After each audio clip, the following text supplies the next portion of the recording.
Special product, multiplication of polynomials. Sa linggong to ay special products naman ang ating gagawin ngayon. At dito, kung titignan natin, parang itong concept na ituturo ko, matutunan nyo lang to, ay masasagot na natin lahat. Kaso, ito ay long method. So, pero kapag nagamay nyo na itong long method na to, ay doon nyo na ma-analyze or ma-realize yung mga shortcut dito sa special product na dinidiscuss natin. Okay, so una, eto, so may 10 tayong problems na tatalakayin ngayon. So dito muna tayo sa una. So answer the following. So ang first two problems natin ay binomial times binomial. So ito ay product of two binomials. Kung bakit product of two binomials, so isulat ko dito. So product of two binomials. Okay, so product of two binomials, pag sinabi nating product, ibig sabihin, that is the answer for multiplication. Two binomials, so two binomials. So pag sinabi nating binomials, that is two terms, no? So two terms siya. So first and second. So etong first, yung factor natin or multiplicand natin ay binomial kasi meron siyang two terms. Then yung pangalawa naman ay binomial din. So meron din siyang two terms. Kaya product of two binomials. Kapag product of two binomials sa module ninyo or commonly ang binibigay ngayon ay yung FOIL method. But ang i-introduce ko sa inyo ay hindi yung FOIL method. Pero still similar to that. Okay, so ang gagawin ko or ang ituturo ko ay ang box method. Ewan ko kung box method talagang tawag dito. Hindi na ako nag-research. Okay, pero ito ang talagang gamay na ginagawa ko. So since that is binomial by binomial, so ibig sabihin 2 by 2 ang gagawin nating box. So dito dito mo siya ilalagay. So 2p. Ito kasama yung sign or yung operation, so make it negative. So dito natin siya ilalagay. So 2p minus 8. Ito namang multiplier natin na 13p plus 9. Dito naman siya ilalagay. So 13p and then plus 9 or positive 9. So yan. Pagkatapos nito, ito ay pupunan natin ng kung ano ang mga product ng mga yon. So ito, pag minultiply natin, dito natin ilalagay. Ito naman, pag minultiply dito, ito, dito, ito, dito. Ayan. So, tignan natin. So, ang gagamitin na natin dito ay yung concept ng monomial times monomial. So, ito, i-multiply natin ang 2p, so, times 13p. Ayan. So, what is the product? So, in multiplying monomials, so, multiply the numerical coefficient. So, 2 times 23, 2 times 13, that is 26. So, positive din p times p, that is p squared. So, ibig sabihin dito ilalagay ko 26p squared. Okay, next, ito naman, 13p saka negative 8. So, negative 8 times 13p. So, negative 8 times 13, so, compute natin. 13 times 8. So, 8 times 3, 24. Then, 2, 1 times 8 is 8. 9, 10. So, we have 104. So, 104. And the sign must be, so since negative times positive tayo, unlike sign, so, the rule of multiplication of integers, kapag magkaiba ang signs ng minumultiply natin, that is negative. So, negative 104 ang sagot natin as the product of our numerical coefficient. And then, eto may p, eto walang p. So, walang variable, merong variable. So, ang gagawin lang dyan, just copy the variable or the literal coefficient p. Ayan, kasi wala naman siyang minultiplyan. Okay, so ilalagay na natin yan dito. So, 13p and then negative 8. So, negative 104p. Okay, next. Ito naman, product ng 9 saka 2p. Okay, so 9 times 2p. So 9 times 2, that is 18. Then p times wala ng literal coefficient dito. So we will just copy the p. So that is positive 18p. Okay, so positive kasi both are positive. The same sign sila. Okay, next ay 9 and the negative 8. So positive 9 times negative 8. Okay? So, unlike signs, so immediately the product ay negative, then 9 times 8. So, using my hands, I could have 6, 7, 8, 9, and then 6, 7, 8. So, ibig sabihin, ganito siya. Ano po?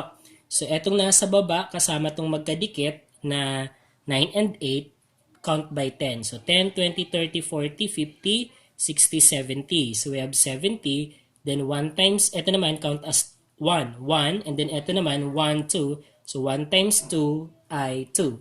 So, add iyon, 70 plus 2, we have 72. So, here we have 72. Then, dito ay 72. Negative kasi unlike signs. Okay. So, dito, eto na.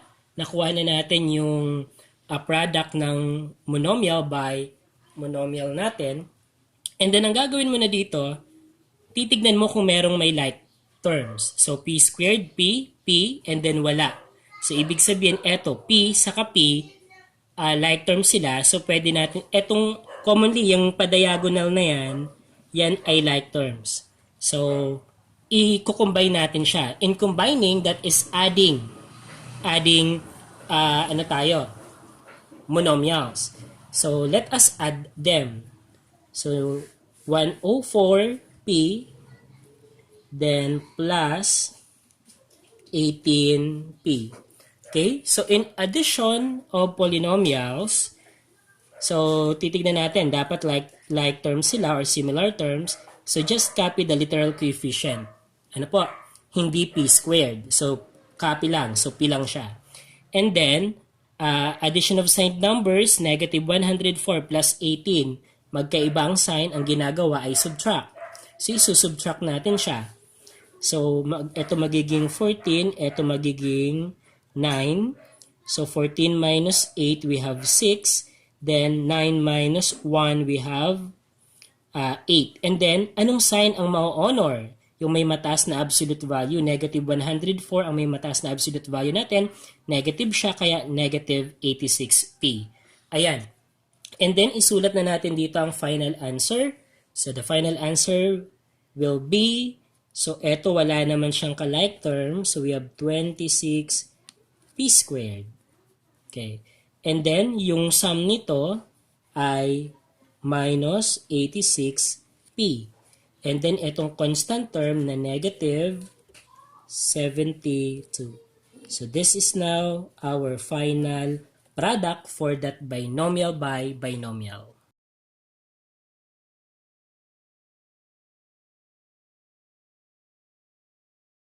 Okay, number 2 naman tayo. Under pa rin siya ng product of two binomials. So, dito, so binomial times binomial. So, sulat natin dito xy and then plus 5a. Okay? Then, gawa natin ng ganito. Next ay, sa pangalawa, sa multiplier natin, so we have xy and then 6a. Ayan. Okay? So, parang same lang siya nito na. So, binomial by binomial. Then, multiply natin to. So, xy times xy.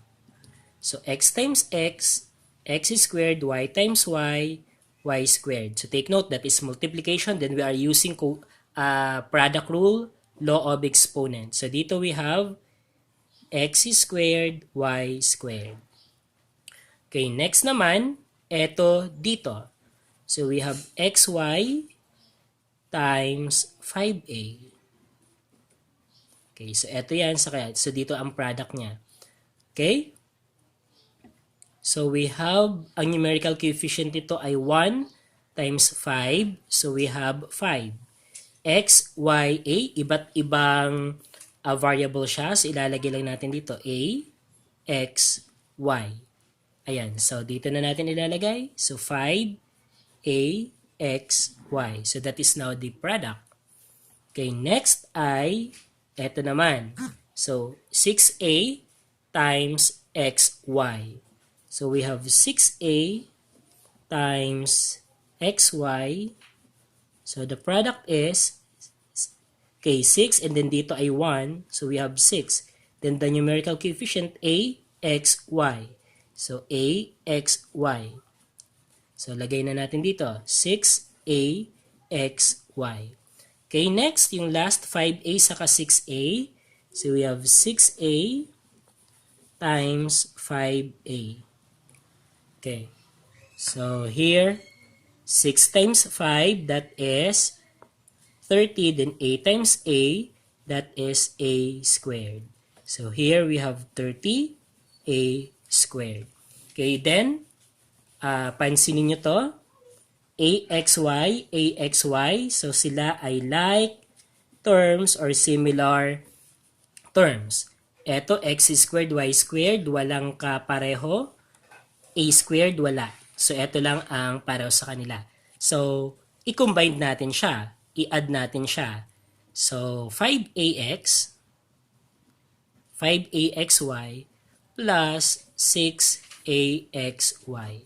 So, pag addition or combining like terms tayo, copy the literal coefficient. So, AXY is the literal coefficient and then 5 plus 6, both are positive, that is 11. So, here we have 11AXY.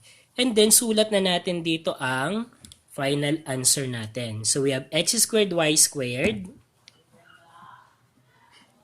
Okay, then plus yung sum nito as the middle term, 11AXY. And then, eto naman, so eto siya, plus 30A squared. Okay, ayan. So, eto na ang final answer natin. So, sana nasusundan. Okay, so next naman tayo, number 3, problem na tayo.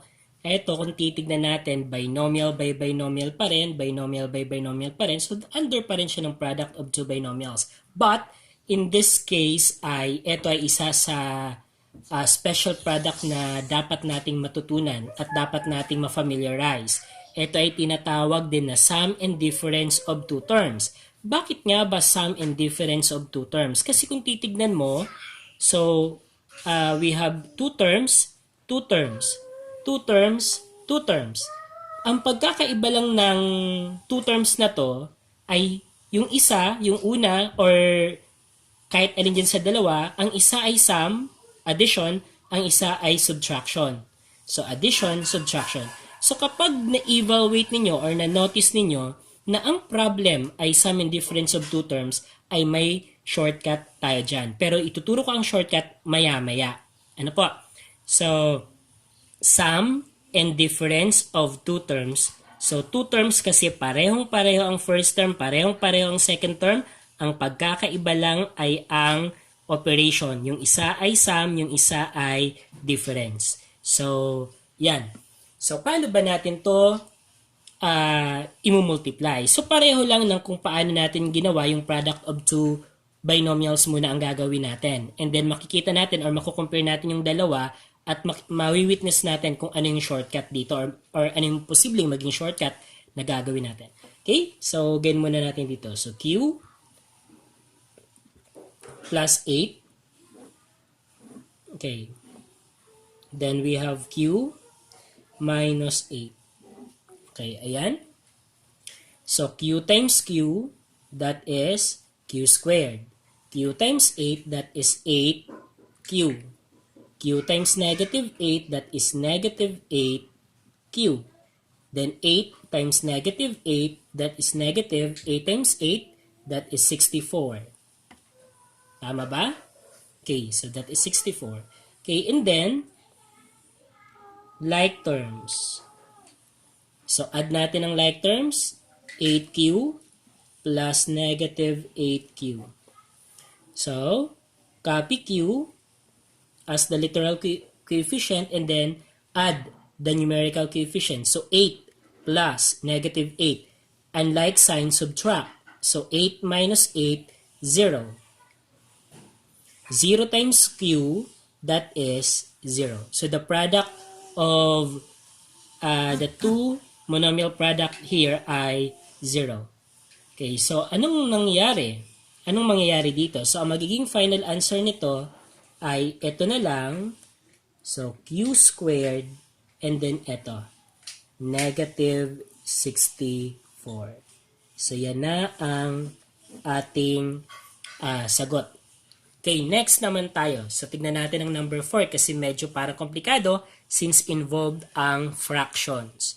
Okay, so we have 3/5 x and then 7. Okay, and then dito din ay 3/5 x minus 7. Okay. So kunin natin ang product nung at ilagay sa intersection ng dalawa. So 3/5 x, dito ko siya i-multiply. Okay. So 3/5 x times 3/5 x. Okay. So, eto, numerator times numerator, denominator times denominator tayo. So, 3 times 3, that is 9. 5 times 5, 25. X times x, x squared. So, dito na yan, 9 over 25, x squared.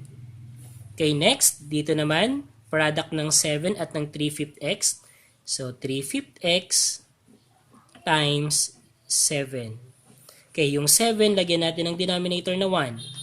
Okay, so 3 times 7, 21. Then 5 times 1, that is 5. And then x times walang literal coefficient, just affix the x. So here we have 25 over 5x. Okay, next, ito naman. So yung product naman dito, so that is 3/5 x times, ngayon naman ay negative 7 over 1. So, yung negative 7, nilagyan ko ng 1 na denominator para maging fraction siya. Para numerator times numerator tayo, that is the rule. So, negative 21, and then 5 times 1, that is 5. Then, x times walang x ay x. Ayan. So, negative 21 over 5x.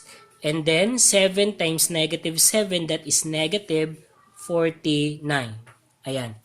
So, dito, notice nyo to. So, like terms sila, combine natin. So, in combining that, kung mapapansin mo, 21 over 5, may minus, or ilagay natin tuloy dito. So, 21 over 5x plus, okay, negative 21 over 5x. So,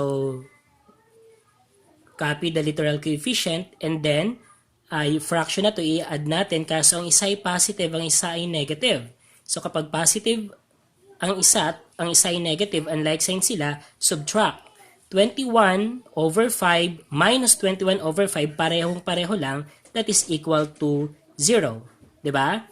So 0 times x is equal to 0. So ibig sabihin ito totally makakancel na or magiging 0 na sila. Ano po? So, ano ang natira? So, ilalagay na natin dito ang final answer natin. Ang natira sa atin ay etong 9 over 25x squared. And then, minus 49. So, eto na ang ating sagot.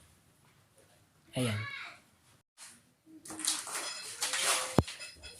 Okay, so kung mapapansin nyo dito sa product of two binomials or sum and difference of two terms natin, ang shortcut niya ay ito. So, imumultiply lang natin ang first term to first term, then we will have the q squared. Then last term times last term, so we have negative 64. Ayan. So, yan lang ang shortcut niya. And then, the operation is always subtraction, in which yung operation naman ay ma-reveal as you multiply the last term by the last term. So, 8 times negative 8 is negative 64. Okay. So, yan lang. So, yung inner and outer ay wala na kasi magiging equal to 0. So, yung ilalagay natin dito, yung 8q minus 8q ay naging 0 siya, kaya wala na. So, that is the shortcut. So, eto din dito din, ito lang imumultiply mo. So, first term to first term, we have 9 over 25x squared, and then 7 and negative 7, that is negative 49. Yung product ng inner saka outer, pag inad natin, that is equal to 0. So, eto yan. Ayan. So, naging 0 siya. So, sa madaling salita, kapag summing difference of two terms ang sinisimplify natin, ang imumultiply lang natin ay ang first term to first term ng dalawang binomials, pagkatapos yung last term and last term. Okay, so ang next natin ay still under pa rin sa product of two binomials. Kaso ito ay nakikita natin sa ibang forma na. So, ito ay mga halimbawa ng ating square of binomial. So, bakit siya naging square of binomial at bakit din siya masasabi nating product of two binomials? So, dito kasi, so kung mapapansin mo, etong 6a squared minus 4, the quantity raised to the second power, ito yung square of binomial. So, square yung exponent nung binomial. So, ang binomial natin, itong 6a squared minus 4, yung base ng ating exponent na 2. Kaya siya natawag na square of binomial. So, yung pangalawang example naman, tignan nyo. So, square of binomial. Okay. So, ang square of binomial, that is just the same with product of two binomials. Kaso dito naman, so eto pag in-expand natin, since ang exponent ay 2, ibig sabihin yung base ay imumultiply sa kanyang sarili ng dalawang beses. So yan, so magiging ganyan siya. Equivalent siya sa ganyang binomial by binomial. So, okay, so dito muna tayo. Okay, and then, so ibig sabihin, pwede rin natin gamitin dyan yung strategy natin sa pagkuha ng product ng two binomials. So pwede siyang 6a squared, then minus 4, and then dito ay 6a squared, okay, minus 4. Ayan. And then,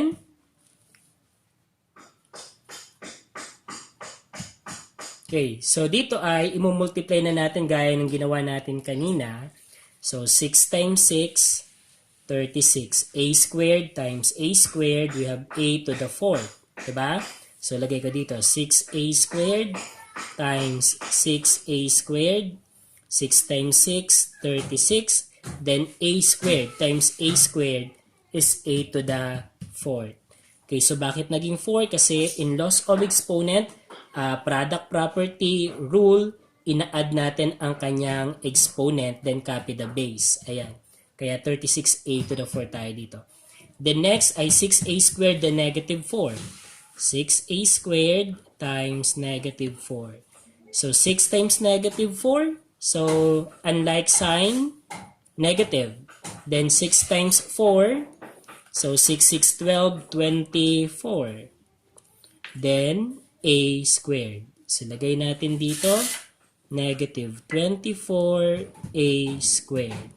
Okay, next. Okay, 6a squared naman, saka negative 4. So, parang same lang, no? 6a squared and then negative 4. So, same lang. So, dito siya. Negative 24a squared. So, eto, ang product dito, saka yung product dito, pareho lang. Ayan.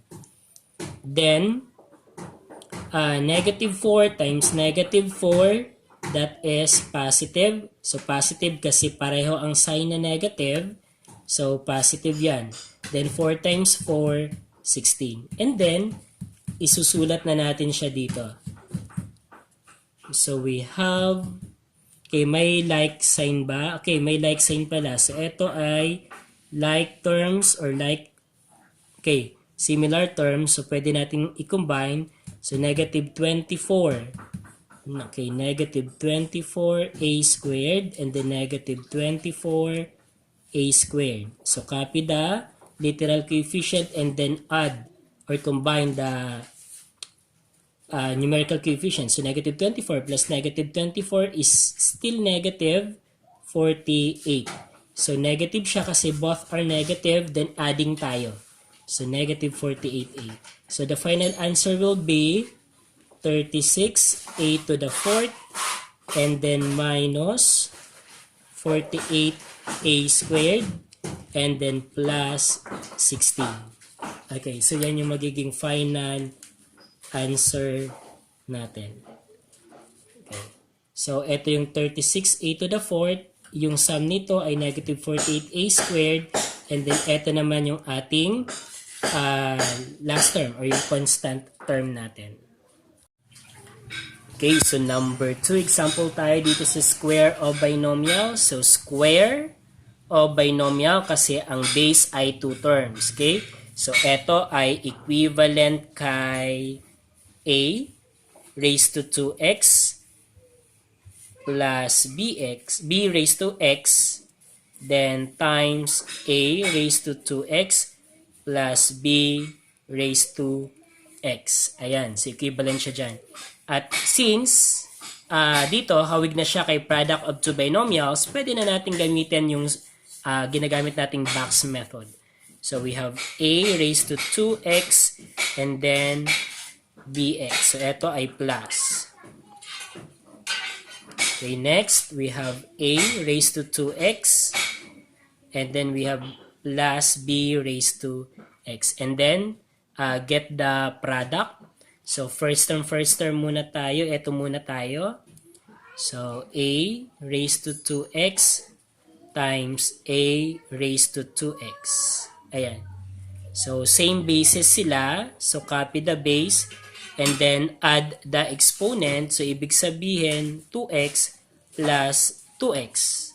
And then simplifying, we have a raised to 2x plus 2x, that is 4x. So a raised to 4x. Bakit naging 4x? Kasi ina-add natin itong 2x plus 2x. So same literal coefficient sila and then add the numerical coefficient. So 2 plus 2, 4. So we have that one. Okay, next naman ay a 2x and then bx. So a raised to 2x times b raised to x. So magkaiba ang base, so ibig sabihin hindi natin pwedeng i-add yung exponent nila. So ang mangyayari nito ay ilalagay lang natin doon na magkatabi. So a raised to 2x and then b raised to x. So a raised to 2x times b raised to x. Ganyan lang siya. Okay, next ay eto naman, bx and then a raised to 2x. So we have, so parang ganito rin siya no? Okay, so we have b raised to x times a raised to 2x. Pag minultiply, so magkaiba ang base, so copy lang. So kopya lang. So a raised to 2x, ito yan, saka yung b raised to x. So halos pareho lang sila. So we have a raised to 2x and then b raised to x. Okay, next ay, so ito naman, b raised to x saka b raised to x.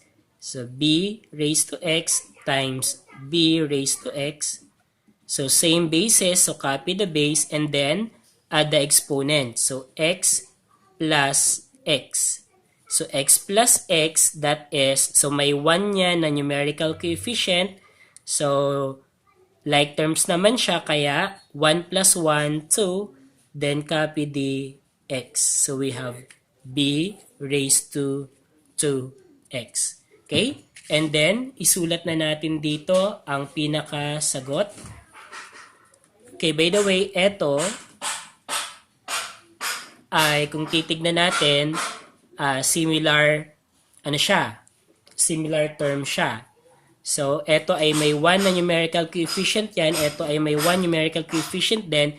And then, same ang literal coefficient nila. So, just add the numerical coefficient. So, 1 plus 1, 2. So, ito equals to 2. And then, the literal coefficient, just copy a raised to 2x and then b raised to x. So, magiging ganyan. And then, sulat na natin sa answer natin. So, a raised to 4x and then plus 2a raised to 2x b raised to x. And then, eto naman, plus b raised to 2x. So, eto na ang magiging final answer natin. Okay. So, yan. Okay. So, kapag square of binomial, so mapapansin natin na ito yung hitsura niya. No? So, square of the first term plus second term. So, ang magiging sagot niya ay square of the first term plus twice the product of the first term and second term plus the square of the second term.